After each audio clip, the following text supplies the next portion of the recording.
We are live on the SideQuest, your wonderful, beautiful, happy, and joyous weekly journey into the world of video games. I am Dolly Domofsky. Joining me is the one, the only JJ Holder. JJ, or as Dally likes to call me, Jage.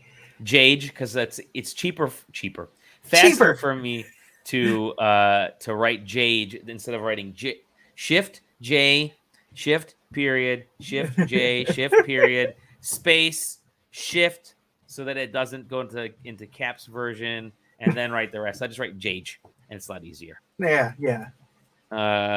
So hey, how are you? Oh, doing fine. Like you, it's been a hectic time. I was telling JJ it's been well, I'll talk about my stuff. What's been hectic in your life? Just everything. Just That's doing good. stuff. Just doing stuff. Just doing stuff. Okay. Yeah. All right. Doing stuff is pretty hectic. Yeah, I mentioned to Jage that I'm going to Japan tomorrow, so I'm oh man. Oh, I gotta open that too. So I'm for work for the real stuff, the real gig, and it's been a hectic week preparing for that. And just when you think you're done preparing, you ain't prepared, and you got to do more shit. And I got a message moments ago before this podcast started that I have a updates to make to my stupid. Good. Yeah, it's great. Great times, everybody. To my PowerPoints that I'm presenting to a customer next week, but whatever, it'll be fun. I get to go for a week. I'm literally there for 6 hours total worth of work. So fly me out for a 2-hour day one day and a 4-hour day the next day. So I've already told, and actually my director told me this. He's like, go get shit faced, have fun, enjoy your time out there. What's up, Exagger Moose? He's like, just prepare, whatever, get everything done ahead of time, and then when you're out there, you can just enjoy yourself. I'm like, so I'm gonna fucking do. I'm gonna go out there, and I'm going to, as soon as my meetings are done both days, I'm gonna go and enjoy the town that I'm in. So beautiful. I'm not in like one of the big towns like Tokyo or Kyoto or anything like that. It's not gaming related, but there's still cool things to check out. I'm definitely gonna check out some cool gaming stuff. I'm gonna pick up some Pokemans, and my daughter was pretty funny because she's gotten into Pretty-Cure lately, which apparently Pretty-Cure is a pretty popular thing. Oh wow, okay, yeah. And so all of her online and IRL friends are all into it, and so she's like, "Hey, Dad, if you get a chance, go and pick up something Pretty-Cure related for me." She's like, "Because it's pretty big in Japan." So I'm like, "All right, cool." And I can't wait to be like the middle-aged white dude walking into an anime store, be like, Pretty-Cure, please. Give me all your Pretty-Cure stuff. Give me one Pretty-Cure, please. I'll take a Pretty-Cure. Maybe that's the name of the podcast. I'll take a Pretty-Cure, please. I'll take a Pretty-Cure, please. Anyway, so yeah, flying out tomorrow. Charging up the Switch right now. I'm not taking the Steam Deck only because too big to carry. Yeah, it's kind of that's domestic travel. It's domestic travel, and I'm not going to take it into a backpack because there's a certain amount of domestic travel. I'll take the Steam Deck because I can throw more. I don't need a ton of clothing, all that kind of stuff, but I got to pack a lot of shit in my backpack that I don't want to use up the space for the iPad, the Switch, the Steam Deck, my laptops, my and extra clothing. Always, it's a pro tip. Always throw some extra clothing in your backpack just in case your checked luggage disappears. So, there's inevitably you're going to need that. Like, if nothing else, just an extra shirt and an extra something, some basketball shorts or anything that just gets you through. Something. While the hotel does the laundry for you. And it's fucking hot out there. It's going to be tipping 100 every day, baby. I know it. Nice. It's Zacky weather. It's Zach weather down there. Anyways, I'll take a Pretty-Cure for that heat. All right. So that being said, not a lot has happened this week. Thankfully, there's been one big story which is really what we're going to cover. And actually have a couple fun stories, a couple fun JJ stories, which he doesn't know, but he'll know the minute I start posting. He'll know. Well, there is. You know what? I do want to mention one thing before we get into the one thing, because it is Xbox news, but it's not the main Xbox news, and that's Major Nelson. Yeah. Okay, good. I didn't have that because that kind of broke earlier. Major Nelson, Larry Herb. Just been. I always want to say I've got some baked apple hard cider over here, so let's crack that. He is. I always want to call him the face of Xbox, but I guess he's not really. For a while he was, but like he was never like the guy on the stage during E3, which is really weird because I would have thought that he would be there. He was always at PAX. He was always at PAX. Whenever there was an Xbox stage show of some sort, he was the guy there. And also, like, for West, I mean, Larry's based out of here, so he was at East a couple times, I think, in the earlier East. But a really nice dude. Really earned his years at Xbox. I don't know. He was the face for a while. It's funny to think about it because, like, despite like seeing his tweets all the time, I can't really think of like anything specific from him over the last handful of years. Like, he's just. It's like, I don't want to be mean when I say this, but it's like, he's just living on that nostalgia paycheck. Really, like, he's sort of the online PR arm for Xbox. Like, he was specifically their social media guy after a point. So, and and he was good at it. He was very personable. Great. Yeah. A big community stuff that he did and he kind of championed, but times they have changed. I mean, obviously, he was the face for so long because there really wasn't anything else. Like, this was before the love affair with CEOs and heads of CEOs and all that kind of thing. Like, you maybe knew like three people heads or three famous folks in the game industry and Larry Herb. Major Nelson. And then now, since then, there's been a love affair with corporations, which we'll get into in a second.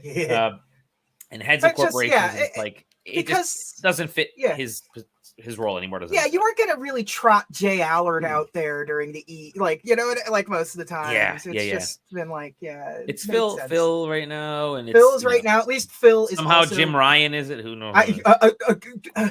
Against all odds, Jim Ryan is the face of the PlayStation. It was so wild. Cheers to you, Larry. Wherever you're going next, whatever you're going to be doing, he hasn't said what he's going to do. He's just saying it's the next chapter for him, which is 22 years just at Xbox, or 22, 23, whatever, just at Xbox.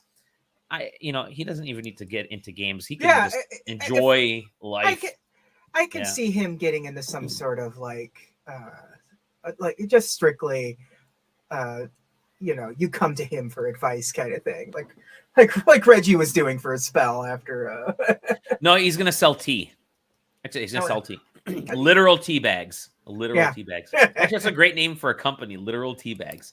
Good for Larry. But speaking of Xbox, that has been the news for a year plus. I mean, it seems like we spoke about it nonstop since. Every week we have something new to bring about the Activision Blizzard. And unfortunately, Taylor's not here to tell us. Taylor's been an awesome wealth of knowledge for a lot of that stuff. But let me share, because obviously since our last episode, which was like a week or so ago, I don't even remember. The news broke. Microsoft won the injunction. They're allowed to complete the Activision Blizzard acquisition in the U.S. The FTC then said, this was a couple days ago, or the 11th. The FTC then said, no, we're going to continue fighting this. It's like, are you really going to continue fighting it? Because, you ready for this? All right, you ready for this? Let me open it up here. Because the court denied the FTC's last-ditch attempt to stop Microsoft buying Activision. It is now a full go. I think one thing that was actually kind of interesting was that I'm going to show this one real quick. The Activision Blizzard is going to be removed from the Aztec. NASDAQ. Blech. Yeah. It is NASDAQ. NASDAQ. I said Aztec. What the from heck the Pontiac Aztec, which was actually a really cool vehicle that looked so fucking ugly, but a really cool vehicle. It was the big prize on the first season of Survivor. Yes. I remember that. I'll tell you one of these days about how I tried for Survivor Season 2. Anyway, so hell yeah, Activision Blizzard is going to be removed from NASDAQ. You got it. NASDAQ indexes ahead of the takeover. Blah blah blah. And finally, I think this one also came out. They're going to modify the acquisition to address the CMA concerns, which is the CMA says the block still stands for now. The other proposals may require another investigation. It's the cloud stuff. They're basically saying we're going to adjust the cloud-related aspects of this. You may not see Activision Blizzard games. Either you may not see Activision Blizzard games in the cloud in xCloud in the UK, or you just may not see xCloud at all, or they may have to make some modification about where xCloud is being. Anything could happen at this point. And who's this? It's like they may just have to bring it to you have to put it on fucking Luna if you're gonna do this. Yeah, exactly. It may be. Yeah, that may be the concession. Put it on every platform that wants it, or put it on the major platforms that want it. Which is of course, Microsoft touted, Xbox touted all these. Guess what? We're putting game streaming on this cloud service that has 3 people. We're putting game streaming on this cloud service that 8 people are subscribing to. It's like, that doesn't really make a difference. It's like mom and pop shops. But I'm curious to see what these concessions are going to be. But it sounds like it's going to go through now in the UK with some of those the deals that Microsoft has made through the cloud stuff is like the WWE giving Paul Heyman $5,000 every once in a while in the 90s for ECW stars to hang out on their show. By the way, the Element was a really cool. There was an awesome era in the early 2000s of just car makers trying weird shit. Remember the Avalanche? Anybody remember Avalanche? The Avalanche. I remember the glass could fold back in that thing, and you could run all the way through your car.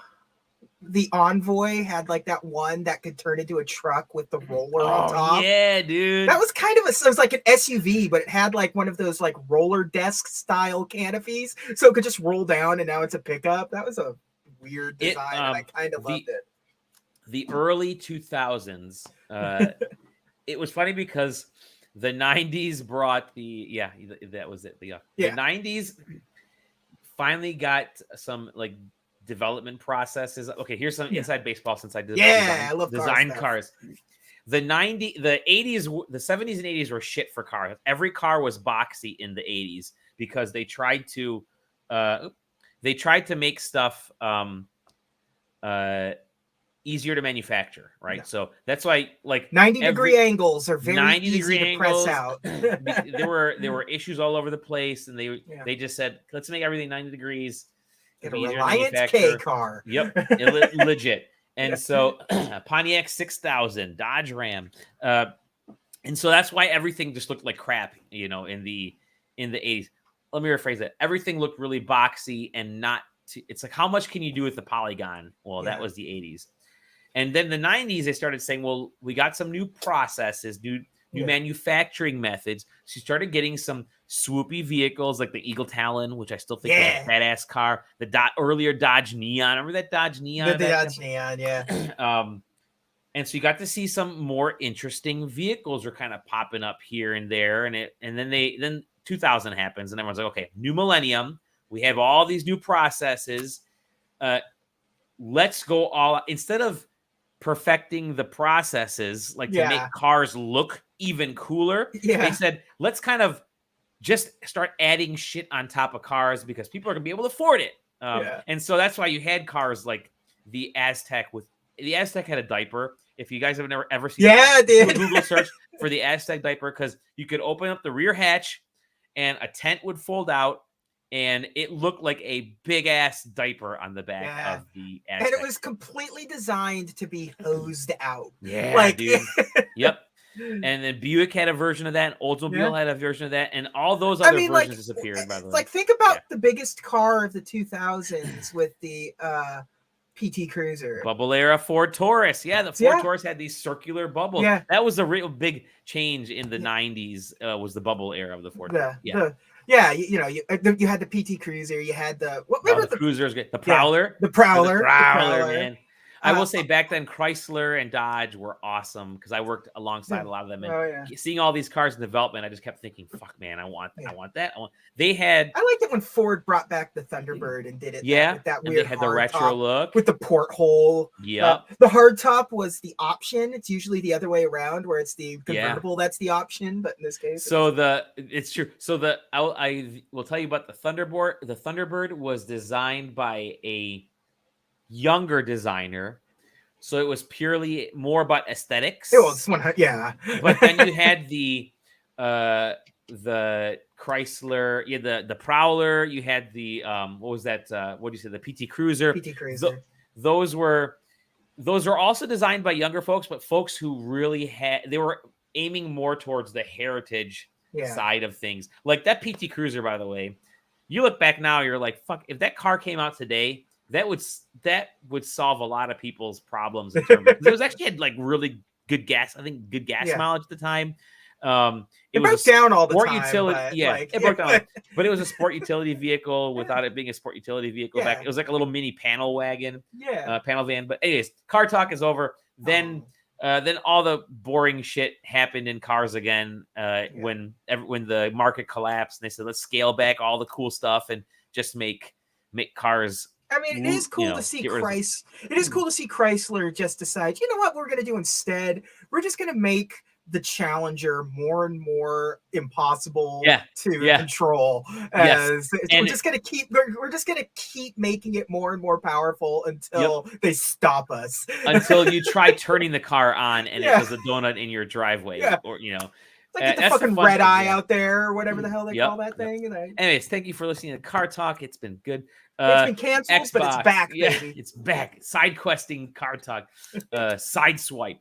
A good Transformer. No, so Xbox. It looks like it's finally gonna go through. So we're in the home stretch. I am very curious now. This effectively it activates Call of Duty on Switch. So congratulations. The next two Call of Duties from now are going to be on Switch. Not this year's, but maybe next year's. I can see that happen. When the new Switch is out. that is when the new Switch will be out. Trust me. Yeah. And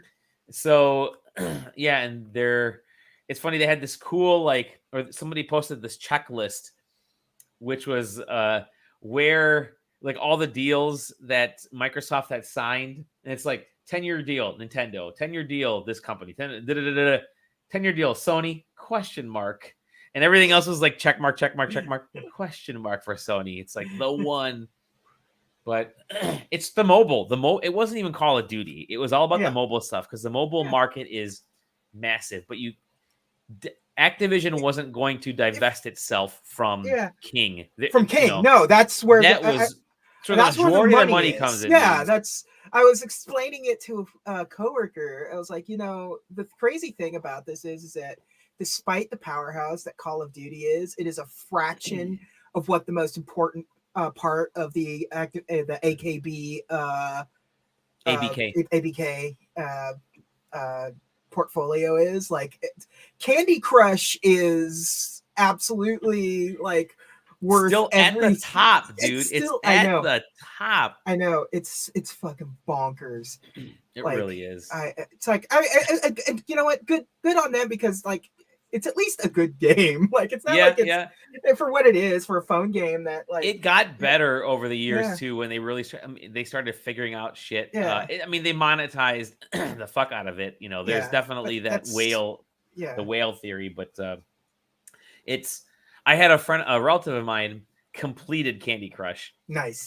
And so basically what that means is they would release a certain amount of new levels. Wasn't there like a deal, or wasn't there like a competition for that shit? Like at some point, maybe I don't know. He wasn't the first person to do it, but you would. So for those who haven't played Candy Crush, I don't know who hasn't because it's a free fucking tool, free fucking game. You just kind of make your way up that map and that map keeps shifting and it keeps shifting. Well, he made it to the end, and he was essentially every time they would release new levels, he'd complete those. And I don't know if he spent money or not, but he was just really good at Candy Crush. So it was always really funny. But that's where the money's at. People were saying, is it about cloud? Well, is it about Call of Duty? Well, is it about World of Warcraft and Blizzard? Well, it's about mobile. And you're not, again, Activision Blizzard is not going to divest itself from King. I think like 61% of the profits of ABK come from that K part. And so stuff that people don't realize, like we talk about the games industry, everyone's like, it's Call of Duty and and Diablo. It's like that's small shit, guys. Yeah. That's the smallest potatoes of the other stuff. So but the Call of Duty, even Jim Ryan said, he's like, I wouldn't like it if Call of Duty went exclusive, but it's not, they can do whatever they want. Partly because they have the exclusive for Final Fantasy and they do the other shit. But yeah, congratulations. It's a thing. I will say one thing though. I'm never like the biggest fan of mergers and acquisitions. I don't think too many people actually are when you sit back and think about it, because it does dilute ownership and the amount of companies and competition gets smaller, and you never want smaller levels of competition. However, there are so many new studios popping up every freaking day. Like the Curse to Golf, one of the developers for Curse to Golf left Curse to Golf, left the development company to start his own company. So it's like, and they were initially part of Q Games, like the developers there. So it's like this constant spin-off and constant people leaving and creating new companies. There are always new companies popping up, always new studios popping up. Yeah. And, we can complain all we want, but there's always going to be AAA games. You just may not think they're AAA games. And I mean, let's be honest. Call of Duty is just, like for Activision, like eventually Call of Duty is going to peter away. Like, for sure. It's still like, but, they know that, and Call of Duty would have petered away if it wasn't for Warzone. Yeah, because it was already was. But they also have been making bad decisions with Call of Duty, which I think is like the World War II one that nobody gave a shit about. Like it was one of those things where it was just like, what was that one called? I forget. WW2. No, that one was that was ages ago. The most recent one. Okay. Vanguard. Like nobody gave a shit about I didn't play Vanguard. I don't think I've actually technically played a Call of Duty in like 2-3 years. So I'll have to jump in. I played Cold War. Cold War? I think that was the last one I played. Something you might be playing, and this I think is actually the biggest. Well, before we say that, I will say, again, it's a merger, it's an acquisition, whatever. Congratulations to rich companies getting richer. Yeah, yeehaw! Yeehaw! Can't wait to see how many people get fired in this merger. And that will happen. It always happens. Oh, it does. Yeah, it happened with Bethesda when Microsoft bought Bethesda. But it's been the fucking gamers of the capital G, man. These folks. That's been the folks that's been what annoys me, is just people swearing fealty to. Going after anybody who says the slightest anti-corporate merger thing about their console. You're being jerks. You don't want to see Microsoft. It's like, no, relax, guys. It's not that. I want this, from the journalism side, I'm just taking notes and I'm doing analysis. From the enthusiast side, we actually want to see every single one of them have success and continue having success because there's more games to play and there's more games for us to write about. I just want video games. I don't give a shit. This one's video games, dude. Keep giving me video games. Yeah. You may want this video game, Gex Trilogy. Yeah, man. Let me tell you, the LRG3 stream was fucking good. Gex Trilogy is like not even like in the top 8 of the things that were on that list. Like, because this came out too. Tomba was announced. What the F? You had plumbers don't wear plumbers don't wear ties. This was the one. Yep. Clock Tower. And it's not, and it's also not the PS1 version. It's the SNES version, which fucking which is rules. Unbelievable. That's the one that like you want them to do, and they because it's easy. It's like don't get me wrong. The PlayStation 1 version is good, but it's old hat. Like that's the American. I mean, that's the one we got here. We didn't get this one. Like you've had to play fan translations of Clock Tower. So I'm so stoked for the Clock Tower. I'm gonna say it's been a really cool time this generation, especially of games, and I think part of that is the effect the Switch has had. The Switch did a really good job. Portability in general, not of the Nintendo Switch, not of the NSO stuff, but portability and how easy it is. I mean, the Switch has more games popping up on it each week than maybe Steam does. It's kind of seems like it at that point. It's very sad, but like it's also Nintendo doesn't give you an easy way to parse out the $2 Last of Us knockoffs or whatever. But going portable, having high quality games portable, and getting getting a platform out there that everybody could take with them again, and being a little more receptive to stuff like Unity and Unreal made a lot of indies develop, and the indies developing for the Switch brought the nostalgia factor. And it's like, well, we can re-release some of if there's all these indies, we can re-release some of these old 16-bit, 32-bit polygonal games and start slightly adjusting them. I mean, I think stuff like the N64. There's a lot of good modernization of controls going on. And then that led to full-on fucking awesome remakes, the HD 2D stuff. Live Alive, Alive to me, a game that never came to the US because of it wouldn't have happened unless it was the Switch. I firmly feel that. So that helped open the door for shit like this. Now it's like, if there's a game out there, it's gonna get remade. Super Mario RPG is getting remade because of all the stuff. Oh, we got Link's Awakening remade, man. Awakening. We would not have had that on previous. You would have had a better port. What was it? But that's not it. What was it? There was that article that came out earlier in the week, maybe late last week, that said that 87% of games before 2009 are unavailable to consumers. It's wild.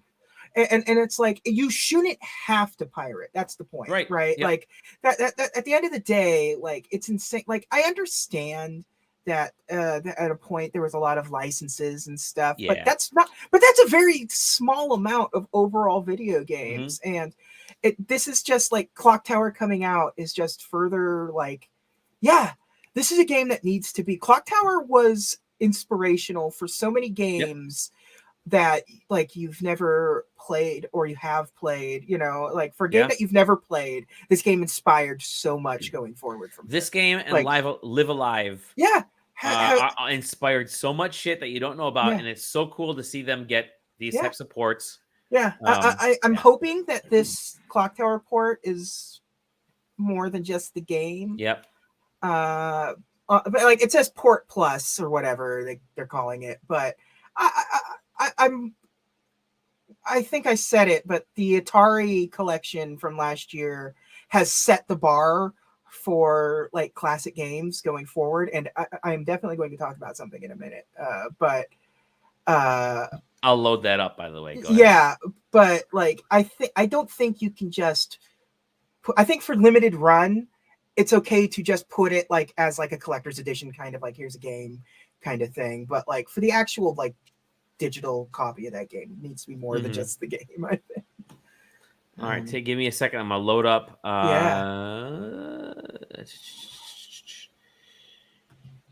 Hold on, come on, move.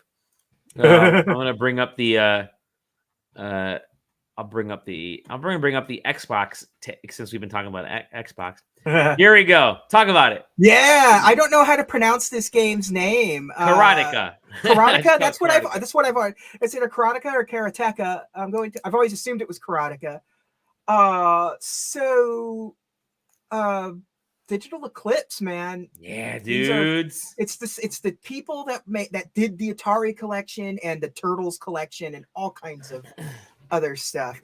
Have done a thing that I have wanted for so long, and that is they're calling it an interactive Gold Master series. It's a Gold Master series. It is interactive documentaries. So for those unaware, Karateka is the precursor to Prince of Persia. Mm-hmm. The developer Jordan Mechner. It's his like original game, and so to kick off this new series that they're doing, they kind of went to him and said, we want to make like a playable documentary series for of all things Karateka. Like it makes sense because like what this game does sets the groundwork for what video games are going to shortly become.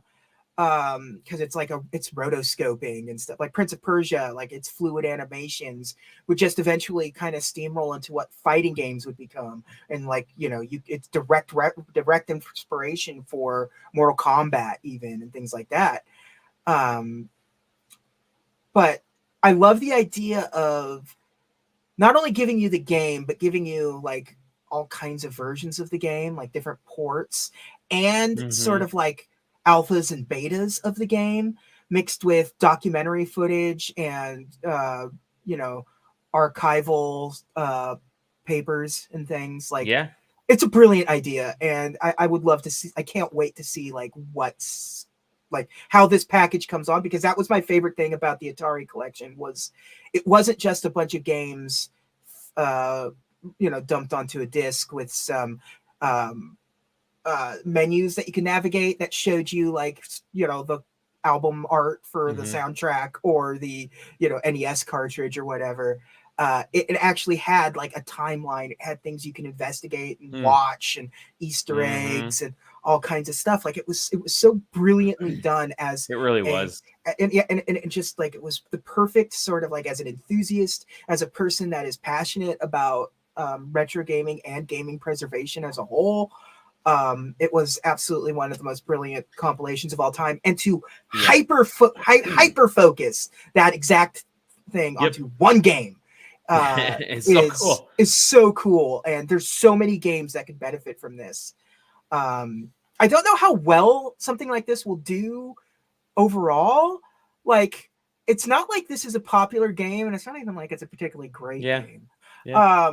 But its importance can't be understated at all. And I'm very, very, very excited to see how this whole thing comes out, man. It is the correct way to talk about gaming history, I feel, because you can you can go anywhere right now and play Karateka. You can play around. It's like cool. All right, whatever. Anybody I'm pretty sure this is part of like the Arcade Archives series or something that's on. But what they're doing with this, what they do with the Atari collection, is something that needs to happen with, I think, at least every classic game series. But I also partly feel like maybe it's a good article to write.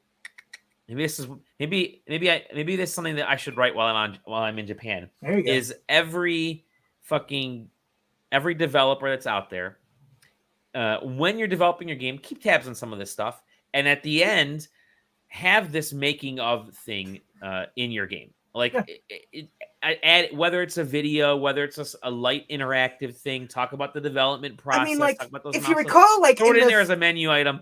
God, that'd be cool as shit. Yeah, if you remember, like that was starting to become a thing in the 360 era because it was a DVD thing. Right. Yeah. Like we've lost that. Like because we've gone to streaming so much of that extra content, commentary tracks and stuff are starting to go to the wayside. But like back in the day, they were putting making of documentaries on the games, and developers commentary and stuff. Like, it's weird to go back to some of the games. Like, you put on Portal 2 or Portal 1 even, and it has developers commentary that you can play through, in Half-Life and all those Valve games. So like, I would love to fucking see. So I feel like Japanese developers don't like to do this kind of stuff. No, I mean, no. They don't like to tip their hand, show that kind of stuff. You're really only seeing this from Western developers. At least our friends here behind this are the only ones seem to be focusing on this kind of stuff. Good old buddy Mike Mika, by the way. Super cool dude. But Digital Eclipse does such a good job with this stuff. Like, imagine a Mario one. We all heard the history of Mario, but that's what a Mario anniversary should be. Is like, here's how Mario was made.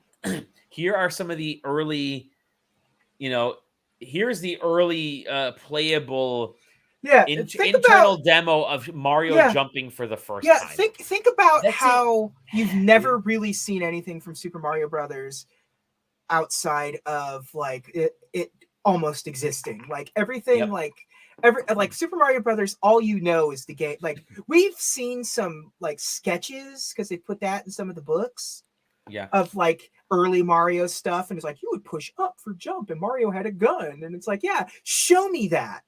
Show me that early Mario stuff. Like, you're never gonna get that from Nintendo for sure.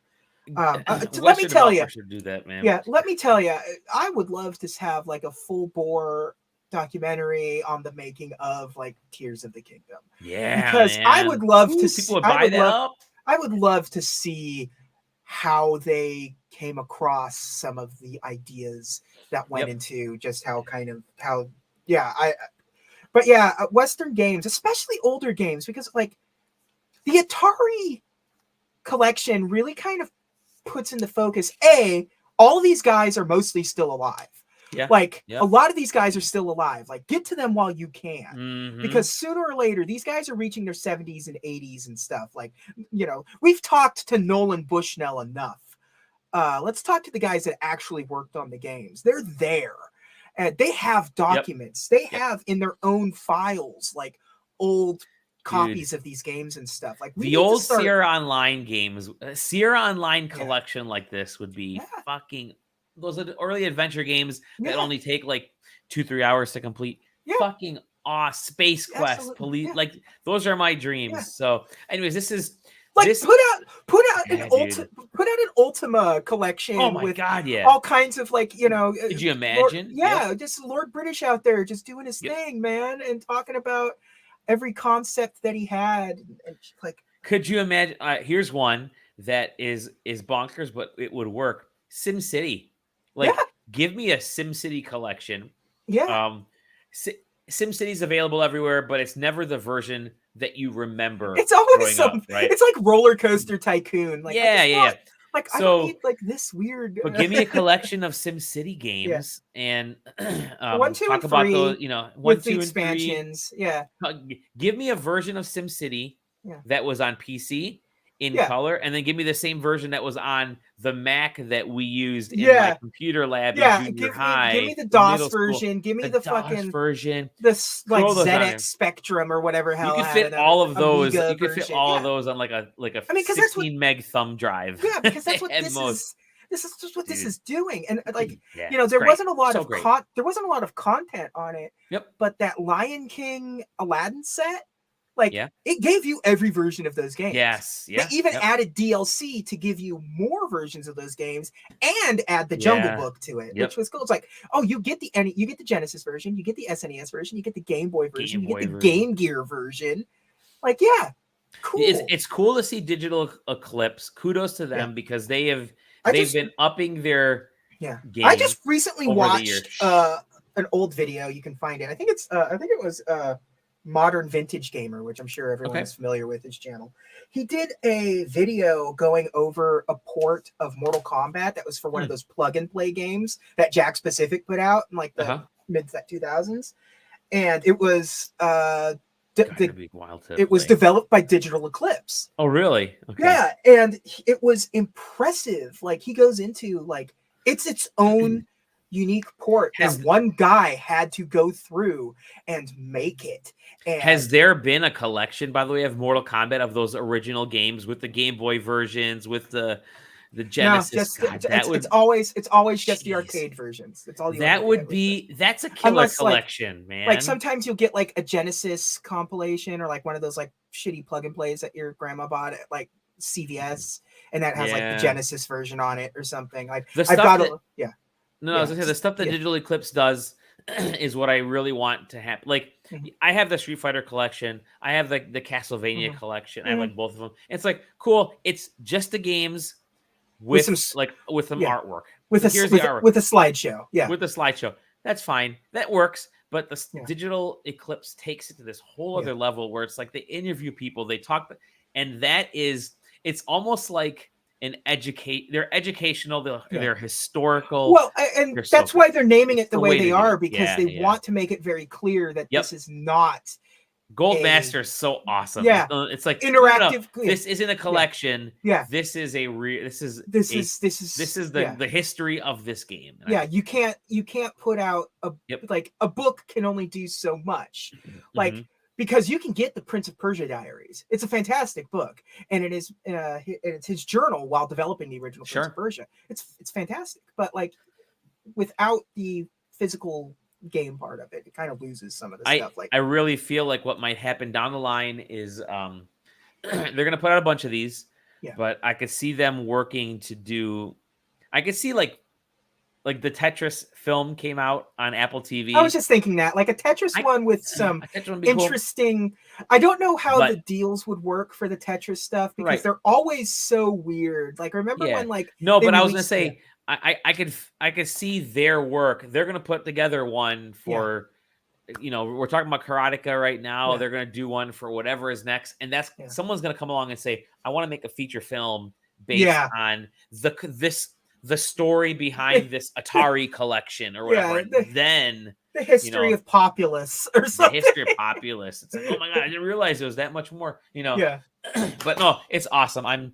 It's super cool to see Digital Eclipse every freaking time, and every time that it's funny because every time they're involved in any collection, I'm like, I'm buying it because I know that not that the other stuff didn't have love put into it, but they love the more than just the game. They love the whole process. So I wish there was more to the Turtles collection than there is, but it's also still a very, very good collection that going from Turtles to the Atari, they're like, they learn from the Turtles one. They're like, oh shit, we got to do this and this. Okay, now the Atari one, we're going to add this stuff in. And that led to you're seeing that progression. The progression is happening. And that's what's happening. All right, let's move on because I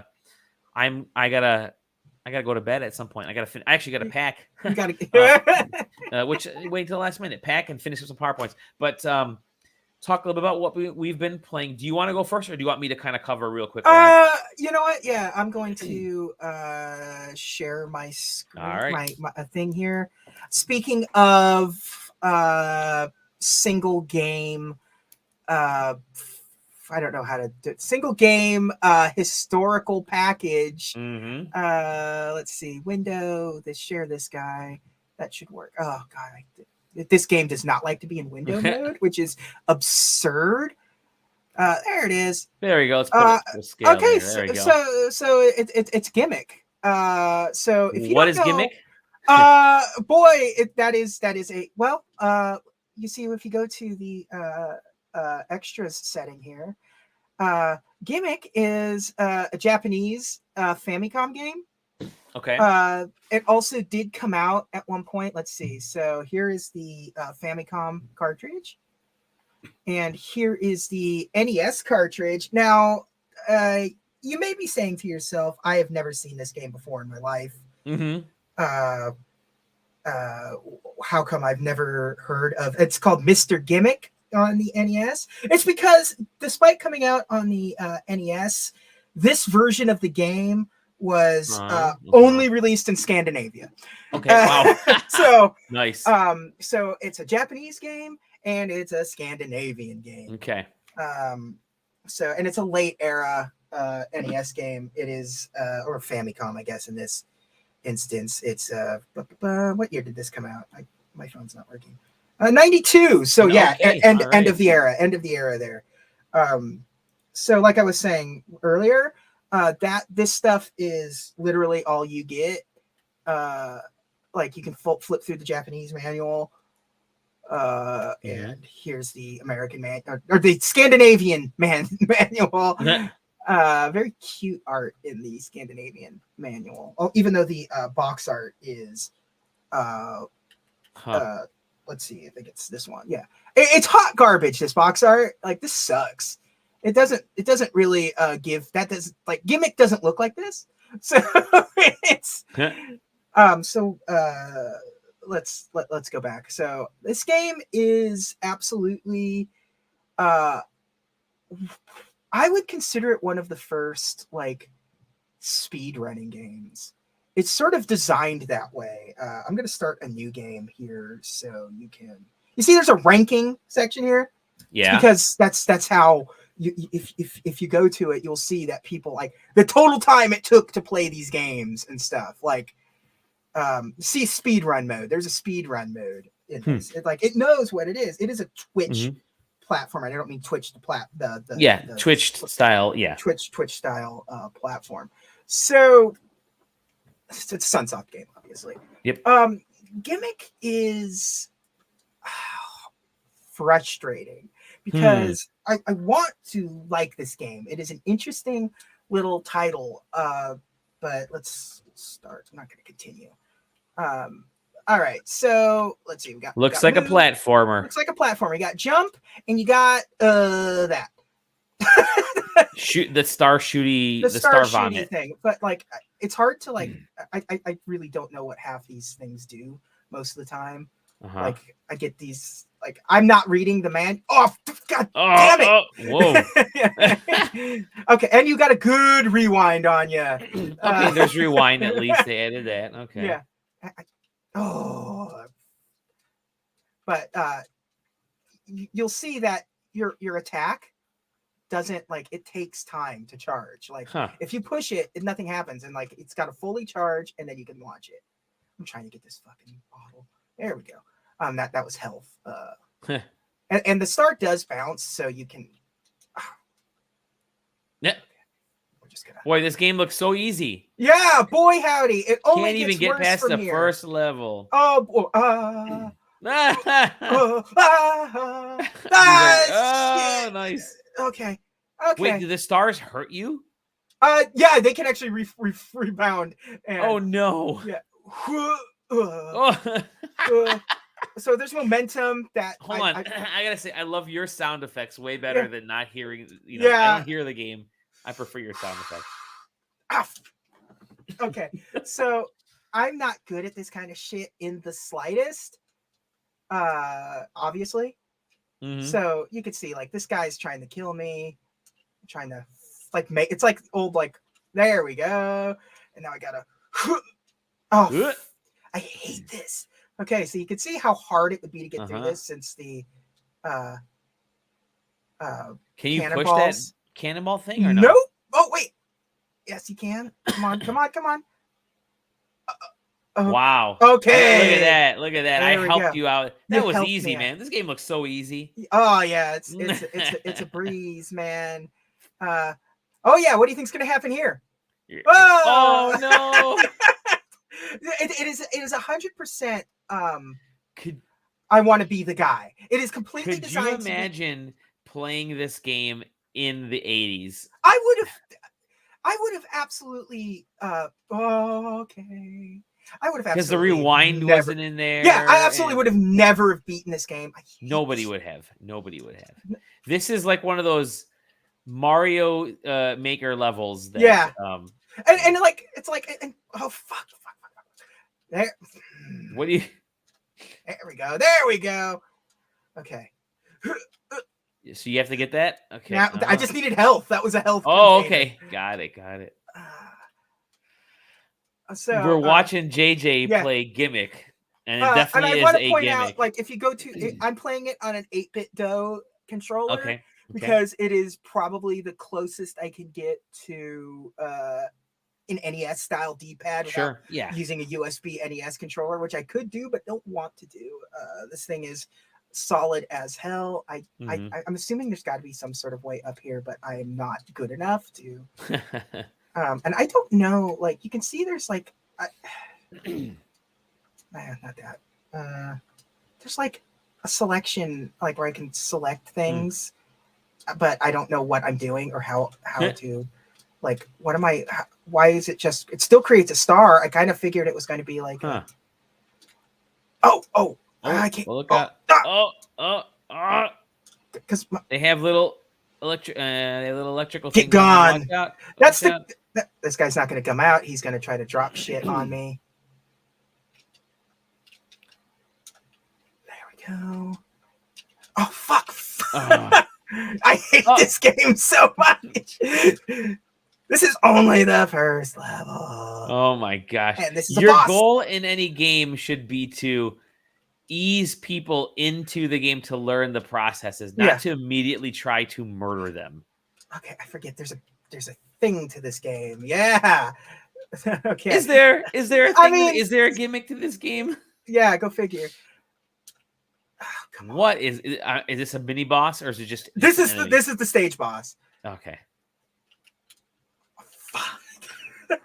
Imagine playing this without rewind. This would be a horrible experience. It's a horrible experience now. I'm done. But you can go back to me because I'm done. All right. But yeah, I full disclosure, I did not beat this game. But I have been playing it. I've been playing it quite a bit. It's cute. It really is. That's all you can say is it's cute. It's cute. It's a look back at a time like games used to be this way. Like not necessarily this brutal. Like you can see that game, you can look at that, and if you look at something like I Want to Be the Guy, or there's another infamous hard NES style game that's like I can't remember what it's called right now, but I forget. But like there's a whole genre of games that like are directly inspired by this, although I don't think they realize they're directly inspired by this because it didn't come out here. Like it's not a game that came out in America. It came out in Japan and it came out in Scandinavia. I had to look it up when I got the email, or you said like, do you want to review Mr. Gimmick? And I was like, yeah, it's an NES game. Why not? Sure. I'm sure it's exactly like the NES games that I remember. Yeah, and I mean it is to an extent because like, remember how hard Ninja Gaiden was? Mm-hmm. Like, you remember how hard Contra was? Like, it's those, but like more. And I can tell, but more. I can tell that there is a part of the brain that I don't have when playing these, because clearly it's designed to be a speedrun game. There is got to be like pixel perfect jumps that can be made, that you know where to do, how to do it, how to go. Like my brain doesn't work that way with these. It is brute force my way through till the end. And if that doesn't work, then the game is bad. And I'm sorry, it sucks. I can't forever give your game a 0 out of 100 like Dark Souls. But this is the Dark Souls of platformers. Yeah, this is the Dark Souls of platformers. Put that on the box, stamp it on there. Limited run, I'm sure. Oh no, wait, they did do a limited run version of this. Somebody did strictly limited. Strictly limited. There you go. But I like it, but I don't think I would recommend it to anyone unless you have speedrunner brain. That speedrunner gene in you. Yeah. If you have that speedrunner brain, and this might be something you've never played before. It's kind of cool. It's like it's a little missing piece of history because it's like Sunsoft. It's not like it was some nobody thing, and it's a late era. Yeah. It's a late era NES game, so it's sort of leaning on all of the like lessons they've learned throughout the years of NES games. So it's doing some crazy stuff. Like visually, there's some impressive things going on for an NES game. Like 92 is like the SNES is out like at this point. So yeah, it's fun. I like it. I don't necessarily recommend it unless you're like me, who's just like a completionist. This is a good. This is the kind of game in America that deserves this kind of treatment of just sort of like it's a very bare bones collector's edition, kind of like, not collector's edition, that's the wrong word, but like it's not even collection because it's one singular game. It's a singular it's like it's just like this kind of like it feels like maybe it should have just been an $8 port of like, and just make a big deal instead of really trying to improve and because but I think them adding some of the modern stuff to it, like leaderboards, like you wouldn't have gotten that if it was on Nintendo Switch Online. So you wouldn't even gotten that if it was like Arcade Archives, which it's not an arcade game, so it wouldn't have been in that part of the thing. So like, this is I don't know how much it costs. I didn't really look up what Mr. Gimmick costs, but I mean, I guess I could look at it, right?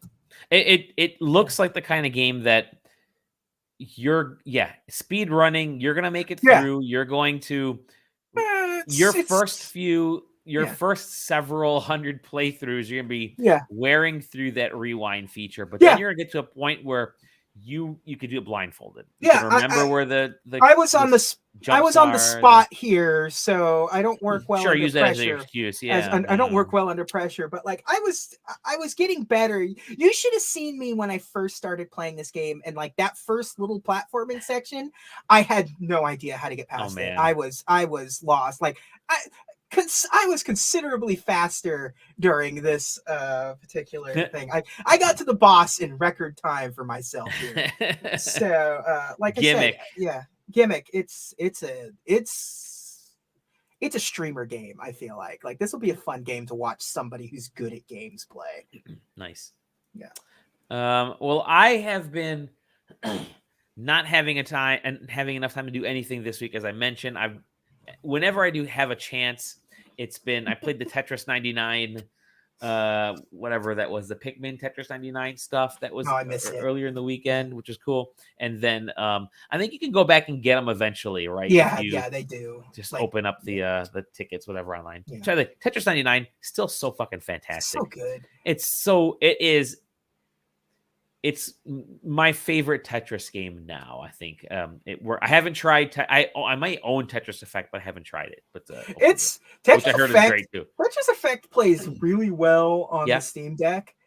But that game is you have to play it VR at some point. That's what I hear. But and then just plug in through Zelda. I have this long flight tomorrow, and Zelda's going to be one of the games that I'm going to be challenging myself to at least get. My goal is end of July, I'm done with Zelda. Like, I'm completing it. I still only have 2 of the freaking temples done because I get lost and I just start having fun doing side missions, and I realize I'm like, I just spent 20 hours hunting this stupid monster. Yeah, so I've got which I love. It's still my game of the year, but between that and Street Fighter coming out, Street Fighter really sort of absorbed me, took me away from Zelda, so my momentum was absolutely throttled. Good. Yeah, but lying in bed and just kind of chipping away at that. But so that's all I've been doing because I've been working. But I'll have more next week because I've been playing JJ and I have been playing the same review game, and we'll talk about that next week. I'm actually playing that game on my flight, but I have 2 things. One is you guys remember my Kingdom 80s video review conversation from a couple weeks back? I don't know if you were a part of it, but I was there. They sent me lunchbox. A lunchbox. Check that out. So it says greetings from Camp Kingdom. Cute. I've got to give away a bunch of this swag stuff, by the way, because we do get a lot of these things, and I don't have any room to keep this stuff. It's nice to send it. These are all promotional things. JJ doesn't have any room. Look. I mean, he's just like flattening people and putting them on his wall now. Yeah. So we'll figure out a way to give some of this stuff out. We got a whole bunch. Maybe I'll do like a super swag giveaway session one of these days. But anyways, that's our PAX East panel. Yeah, that's true. Yeah, dude, that's a great idea. Let's see what's in this. Oh, it says here's the Raw Fury note. It's a moldy sandwich. It's handwritten. It's handwritten. It says, "Here is everything a good camper will need to survive the greed." Remember, the greed was the stuff greed that was the weird goo, the bad right? guys. The bad. Thanks for your support and enjoy Kingdom 80s. Our support will just talk about this game, and I like the game because it's not a super long game and it's focused and it's fun. Yeah. It was deceptively simple, but it goes places. Okay, so that was a note. And there's paper here. Okay. Kindling, good. Kindling. Oh, check it out. There's a nice little water bottle. Oh, inside there are, what is this? It looks like there's something in here. What are they? They're like packets of drinks. Oh, sick. Greeterade. Hell yeah. I mean, it's something else. I'm sure I could probably peel back. It looks like they just kind of stuck a thing on there, but it's squencher. That's cool. Yeah. Yeah. Nice. And they got, it's just a nice green. And it has Greeterade printed on there. So that's cool. That's nice. I like that. So there's more stuff in here. Ready? Yeah. Raw Fury gummies. Hell yeah. I freaking love. I was gonna say, what's the milligrams? It's just fruit flavored. Oh, sorry. I love gummies. I'm just a gummy holic. But listen, we've shared hotel rooms together. Yeah. You and Taylor are shoveling gummies down your gobs. Check it out, Kingdom 80s pin. Check this out, Summer of Greed. That is cool. That's a good. That's a good pin too. I wonder who they work with to get this thing made. It is badass. I like that. And then finally, a sticker sheet. There you go. Cool, you put them on your water bottle. You could exactly. But all of it comes in this nice lunchbox. So that's cool. Nice. Thank you guys. Thank you. Yes, keep it in there. I may have to eat those gummies because I don't know how long they'll last, but we'll give away. I'm sure you're disappointed about that. Yeah, darn. But we'll give away the rest of the stuff. So that was that swag session. I do have one thing. I do have my brand new Game Boy Advance SP. That is cool. Yeah. You made that sucker. Right? Check that out. It's got a new IPS screen on it. It's got 10 levels of brightness on the screen. And it glows in the dark. I still want them to release a Game Boy Mini or game. That seems like such a freaking slam dunk. You have Game Boy games on the Switch. That's fine. Yeah. Still release one of these things. Yeah. Because I want to have a little on the go. Anyways, the Lord of the Rings magic cards, baby. I have some bad news for you. I know. You're not going to be able to get through that's all right. Can I just say how funny it was that the guy got it, sent it in, and immediately gets it back as a 9 grade. Yeah, that was brilliant. Like that's you couldn't even. It's the only one in the world. Absolutely, it's pack fresh, and it couldn't get a 9. Couldn't get a 10. Yeah. Okay. I've seen worse Gem Mint 10s graded. It's so funny. So here it is. Let's open up, see what cards I get here. I've been more and more into collecting cards lately, and I'm collecting. I'm not really selling or anything. I'll just buy. I like the process of opening and just kind of seeing what's in there. And they're not super expensive. And I used to buy a lot of coffee and stuff on the way into the office. I don't anymore, and so I don't want to say I have like spare change or anything, but I've transferred some of that once per week into buying a pack of cards. Once in a while, like if I can find some WWE or AEW cards or Pokemon cards, like I love just tearing open a pack of Pokemon cards. It's just something kind of cool, but some fun and we're satisfying. Okay. Yeah. Count life, enter tournaments and more, blah, blah, blah.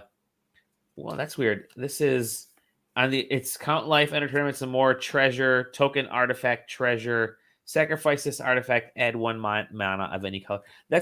I never knew that those came with different. I think it's designed. I think the backside's designed to be a totem card. So okay, all right, okay. Now let's see the real cards. Okay, got this cool. Check it out. That's cool. An art card. That's an art card. I like that. Faramir, Field Commander. I like that. That's because the best part about Magic is the art, man. I've always loved the art. Mountain. I mean, it's mana, but I like mountain.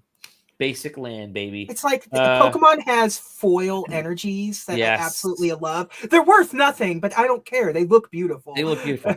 Pelargear Survivor, Woe's Pathfinder, Protector of Gondor. That's kind of cool looking. I like that guy. Gondor. Oh yeah, I'm like human Gondor, soldier. but then I realized, oh, that's right, Lord of the Rings. Lord of the Rings. Errand Rider of Gondor, Prince Imrahil the Fair. Look at the prince, good. I got the Junji Ito cards from the Secret Lair. Oh god, I need to get some of those. So beautiful. Oh, ready? Here we go.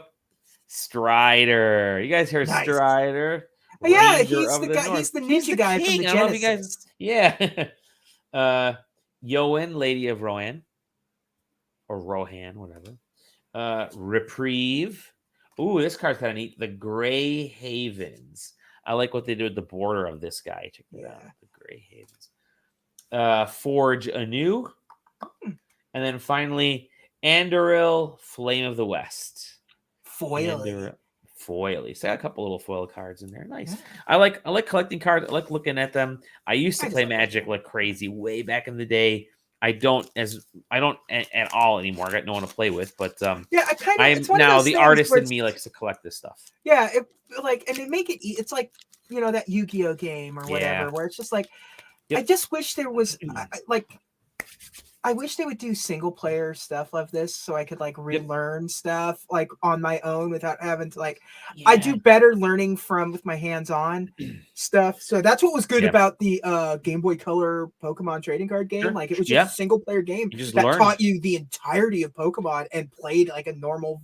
Is that available on Switch Online yet? Or I don't think so, it was on the 3DS. So imagine if they made a new one of those. I would every time they have something, I'm like, it's not it's not out of the realm of possibilities to make a single player Pokemon RPG trade, but because live is so popular, it's just put a single player component in live for me. And me too. Speaking of me and you, we're gonna call it a day. Just over an hour. I like that. We had a good time, good chat today. Talk about Xbox stuff. Talk about some of the limited run games. Talk about all the gimmick and talk about cards and stuff. It's good. Good times. I'm flying to Japan tomorrow. This podcast will go up at some point. Nippon. I'm going to. Hey, there you go. Took a little bit. How's it going, Playland? You rang. But yeah, we will record at some point next week. Maybe I'll call in from Japan. Haven't decided. Depends on how things are going and what everybody's schedule is like. There are a few reviews. One that Taylor's reviewing. I got the code in this morning for his review, which is a game that I've really been looking forward to. Actually, I think everybody on staff has been really looking forward to this game. So Taylor's got this review. It just showed up this morning. So I requested it a while back. We didn't hear anything about it, so I figured nothing. And then all of a sudden, there it is. So that is it. Have yourselves a wonderful Christmas in July. You can find us sidequesting.com, at sidequesting on the socials, sidequesting Graham over on Threads. Where JJ is not, although I am not. He's not, but he technically is because he has an Instagram. And obviously SideQuesting TV over on YouTube and Twitch. And join Discord. Discord's a lot of fun. Hello to all of the people that have joined for Comic-Con and coming to get their party tips. Thank you for helping keep our site afloat. We've been content light over the last couple weeks because work and life and blah blah. Yeah, and also there's the game well is a little dry right now. Nobody's giving it. Square isn't giving us the Final Fantasy 16 codes. We gotta get but no, we actually have had reviews over the last few weeks. I've just gotta turn all those into separate posts. After gimmick, I've got 2 more things. So. There you go. And I've got all these video posts that I gotta do when I get back. I've been the one that kind of edits these videos and throws them in there. So that'll be all when I get back. Until then, enjoy this last little bit of quiet before things start hitting the fan at the end of July with more games. We literally have had a end of June, and then things kind of got quiet for a bit, and now this literally had two weeks of nice and quiet stuff, and now they're just. I think today was it Exoprimal is out today. Exoprimal's out today, and then games. After that, it's like forget it. Pikmin's just around the corner at this point. Which I was going to mention that I loved that demo. That Pikmin 4 was. It's a wordy demo. I played that I played that on the 4th over the holiday. Very talky, but I feel like it's like essentially the first 2 hours of the game, which is you end up realizing it's quite a lot for a Pikmin game. It's like a quarter of the game. But they teach you everything that you need to know in that Pikmin game, and then after that, you will. My assumption is they just kind of let you go because the last like 30 to 45 minutes of that demo is just like we've taught you everything. Go do stuff. God, I really loved. Like, I love the new vantage point. It's a little bit further down. It's a little closer to the characters. Yeah, you can ride the pooch Ochi, which so means it means that the game's a little bit more action oriented. It's kind of neat from that standpoint. There's more verticality that you can do more stuff on different levels. They brought the caves back, which is always cool. So yeah, I'm looking forward to that. I have a massive backlog thanks to everything. Thanks to Zelda and work. So my goal is, again, just really dive in and plow through this backlog the rest of this year. I still got to get those 12 games done. And then obviously I've been doing the review games, but get these 12 games done, and then I can feel better about myself. Also, I do just want to draw attention to, it's been 2 weeks and this is where the beard level's at. Amazing. Yeah. If for those who don't remember, JJ did shave his beard, and it's already longer than mine, and I've been growing it for the same length of time. With that said, we'll see you in the next episode of The Side Quest. Thank you very much. We love you. Hearts, all that good stuff. Bye-bye. Ooh, woo.